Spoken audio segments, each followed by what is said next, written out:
In this video, we're digging into some of the hidden and removed content left behind in the remastered version of The Last of Us Part 2.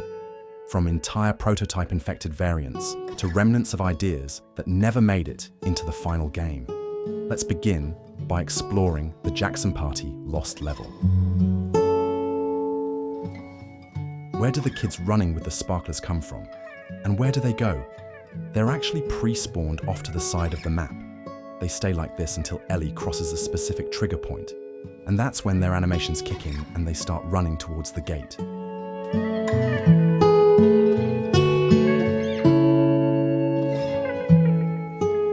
Where does Tommy come from when he opens the door for Ellie? During gameplay, he's nowhere to be seen, but once the cutscene is triggered, he suddenly appears. What's actually happening is that Tommy is already hidden inside the church, placed there ahead of time. He just stays idle and out of sight until the moment the cutscene starts.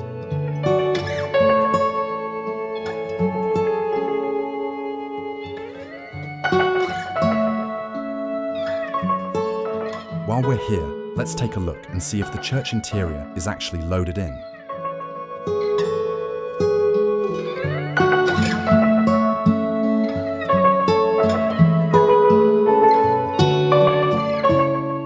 And finally, here's a zoom out of the entire Jackson Party level.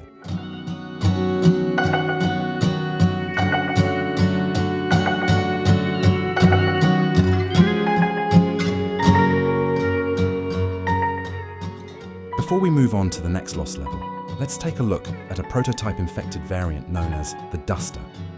This enemy could throw spores at the player from a distance, kind of like the Rat King's Stalker, but it was intended to show up more often in regular gameplay. Visually, it's got a really distinct look, with exposed muscle, sharp fungal spikes, and clusters of spores growing across the chest and shoulders. It's unclear why it was cut, but it's one of the more developed prototype enemies left in the game files. Next up, we're taking a look at the Boar Hunt level.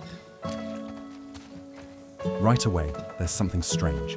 Just outside the playable area, you can spot a static model of Joel's corpse, standing upright in an idle animation. At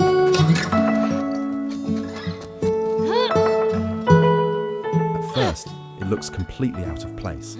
But this model is actually used later in the level during Ellie's PTSD episode, where she sees Joel's body lying on the floor, a scene that's actually rendered in real time.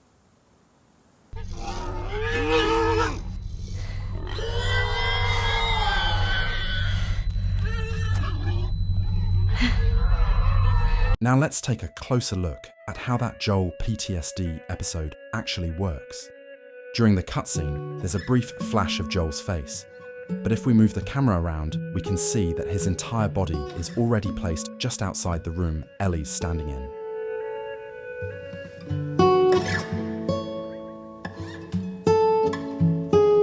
And finally, here's a full zoom out of the Boar Hunt level, giving us a better look at the layout and what's tucked just outside the player's view.